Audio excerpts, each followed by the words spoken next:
Yo, what's up, y'all? It's Cone back here again today with another video. The other day, I was kind of struggling to think of a YouTube video idea. I was thinking back and forth, and there were two teams I wanted to make a video on. One, I wanted to talk about the Cleveland Cavaliers, and I wanted to talk about the Indiana Pacers, a team that I have been for a while now thinking about and feeling like they really need to just blow this thing up. They're not going anywhere. They're mediocre. They've been in the middle of the pack for a very, very long time.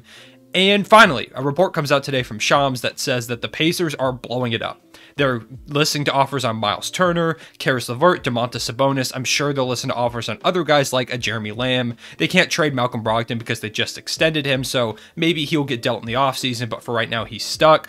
And so it's finally happening. It's a move that they should have made probably this last offseason, maybe even the season before, but it's better late than never. They're finally making that decision to move on from these big name guys, and I think that's the right move.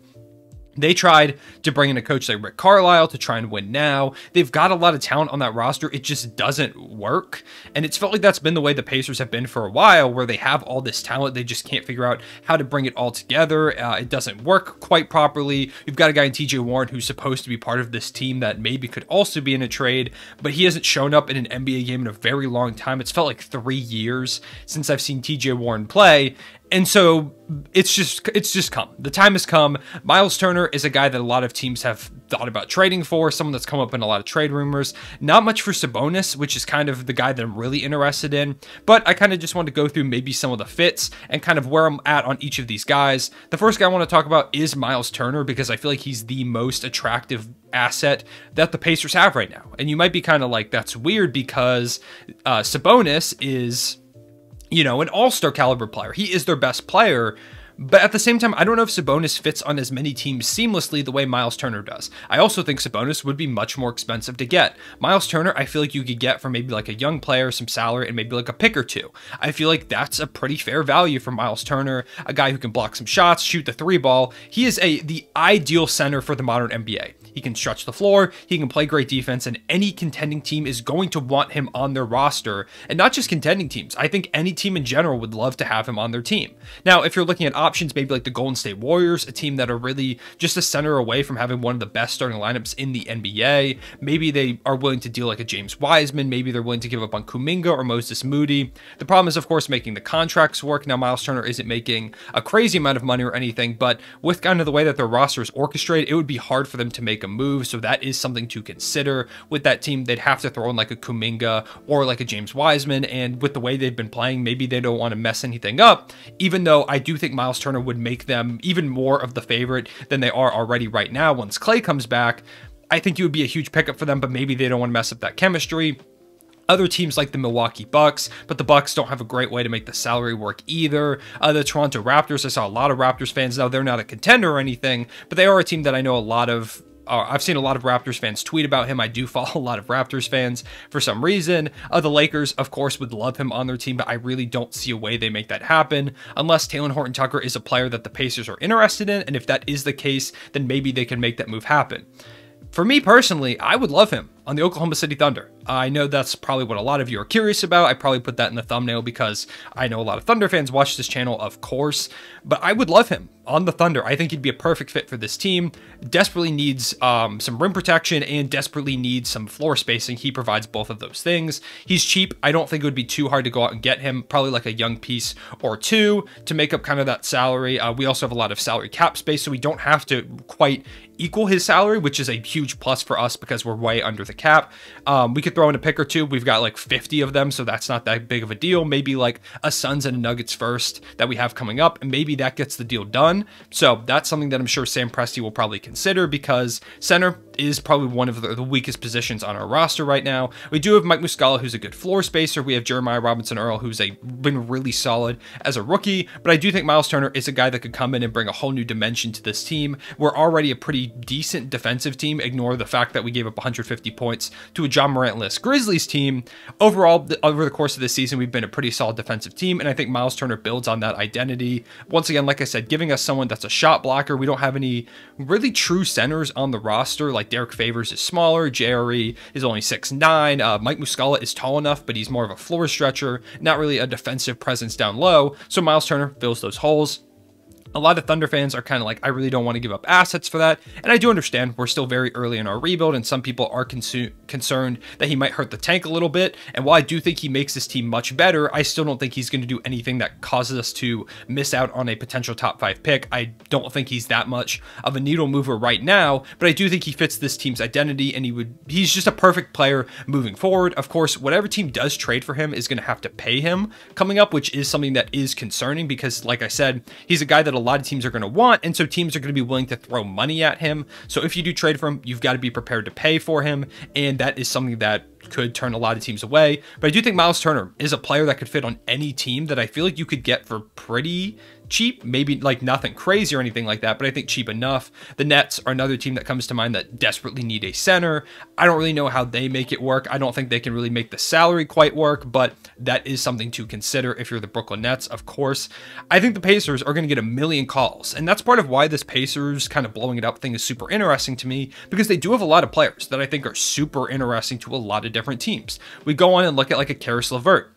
He's a guy that once upon a time looked like an all-star a couple seasons ago before he had that injury. He still is a decent player. He's a good shot creator at the wing position. And so I think a team like maybe the 76ers could look at him and go, hey, he's a guy that we might like. Maybe they try and draw up a Ben Simmons trade around like Karis LeVert, Jeremy Lamb, maybe some other pieces to go for Ben Simmons, bringing a lot of really solid guys to the roster. So if they are trying to go that direction, if like a Dame trade isn't going to work out, or just by the time the deadline rolls around, they want to make a move, I do think Karis LeVert is someone that could fit well in the Sixers, or pretty much any team that really needs a wing scorer, and there's no shortage of teams that would love that. Once again, a team like the Lakers, I'm sure, would love Karis LeVert.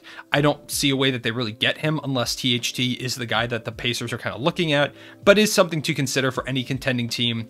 Karis LeVert immediately comes in and brings something, but he's also young enough to where he could be part of, if say you're a young team that's kind of on the rise, you're trying to make a push forward, maybe you try and trade for Karis LeVert, see if he does have kind of a little bit left in the tank in a different, like a change of scenery. Maybe he does find that potential that he showed a couple seasons ago, but I think LeVert is a very interesting piece. Jeremy Lamb is another guy that I mentioned, a solid shooting guard. He can come and get you some buckets. Nothing too crazy, but I think he is a piece that a lot of teams will look at. And maybe even a guy like Justin Holiday, who is once again a scoring wing. He can do kind of a little bit of 3-and-D. He is someone I think you could get for pretty cheap. And of course, the big guy is Domantas Sabonis. And he's also the one that I'm least certain about, or just most curious about where he would end up. Like I mentioned with Miles Turner, I feel like he's a guy that you kind of just, like if you're a contender, you just drop him into your team and bam, you're good to go. For Sabonis, he's a little less so of that.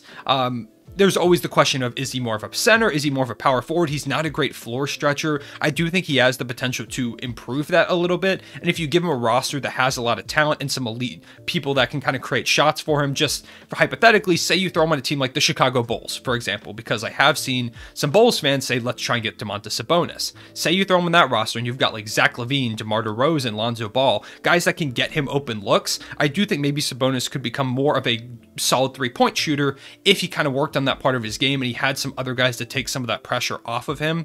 A lot of people have talked about a team like the Dallas Mavericks as could maybe use him, whether they play him at the 5 or the 4 next to Kristaps Porzingis. Of course, my worry there is the Mavericks really don't have a lot of young players as assets. Like no guys are immediately coming to mind, like Tyrell Terry, maybe like a Josh Green. Like no one comes to mind immediately for that Dallas Mavericks team, so it might be hard for them to make it happen. Some people were talking about other teams, like there's this one Celtics fan that really wanted Domantas Sabonis. I think that would be an interesting kind of thing to go for. He kind of gives them a little bit of a playmaking boost. I know they've had issues with that point guard position a little bit. Dennis Schroeder, of course, is solid, but he's kind of more of a 6-man, and you're not quite sure what you're going to do with that point guard position. And while he's not, of course, not a point guard, he can maybe give you a little bit of that playmaking that we've seen from him, grab some rebounds for you, help out that team. I've seen some Sixers fans say that we should try and get him, whether it's in a Ben Simmons trade or in a Tobias Harris trade. I've seen some of them say that. Of course, they're going to have to give up a young piece or two, probably. Sabonis is definitely going to be more expensive than a Miles Turner. And because we haven't heard as many trade rumors, I'm just super curious about where he ends up. Some Thunder fans have even are really rooting for him to come back to Oklahoma City. And I'm a little hesitant on that just because I don't know if he quite fills our needs like a Miles Turner would. I think we've got a decent bit of playmaking. We've got Josh Giddey, Shai Gilgeous-Alexander, two great playmakers. And so I think we've got kind of that playmaking aspect down. Of course, it never hurts to have more.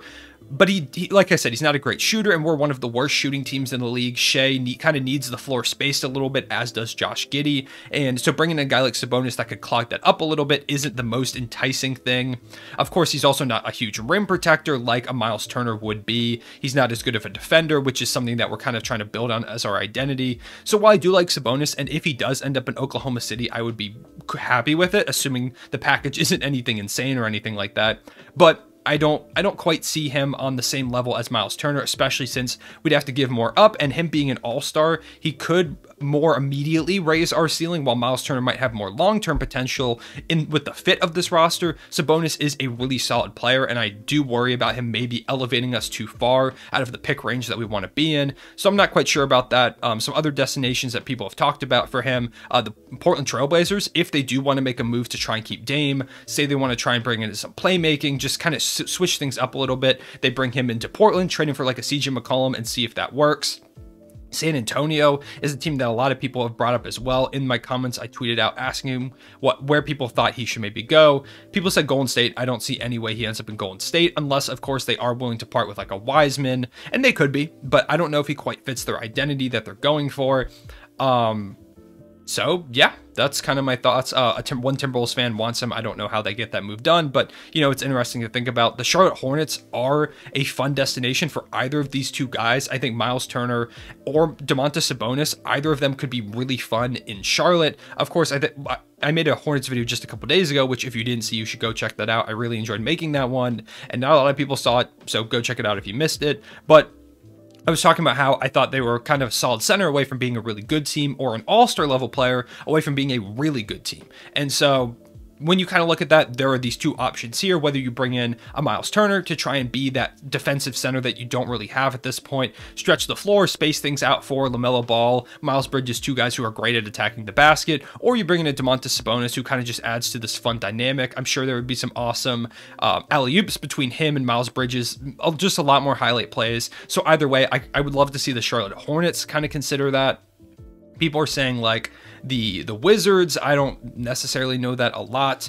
Maybe Sabonis could end up on the Bucks somehow. I don't know how that happens, but Bucks fans seem to kind of want that. So those are my thoughts on kind of these guys on the Pacers. I think this is a really interesting time to be an NBA fan and be a fan of, especially when you look at all these trades, because I think any number of these guys could really fit on a lot of different rosters. Let me know what your thoughts are, where you would kind of like to see these guys go, whether it's on your favorite team or just a team that you think could really use them. If you have any trade packages, comment them down below. I did kind of ask for some, but I kind of felt like just more talking about them. If you do want to see a video where I break down individual trade packages, let me know in the comment section below and maybe I can do that. I'm sure I'm going to be making a video soonish on when these guys get moved. I'm excited for it. It's a fun time to be an NBA fan. I like to see these big moves, and when you have an all-star and a really solid center amongst other solid pieces kind of coming together in maybe trade rumors, it's fun. So let me know all that below. If you made it to this point in the video, comment below and just let me know that you made it so I can love your comment, and I just appreciate it. Make sure to leave a like, make sure to subscribe. I appreciate y'all watching. I will see you all later. Real one, say it back.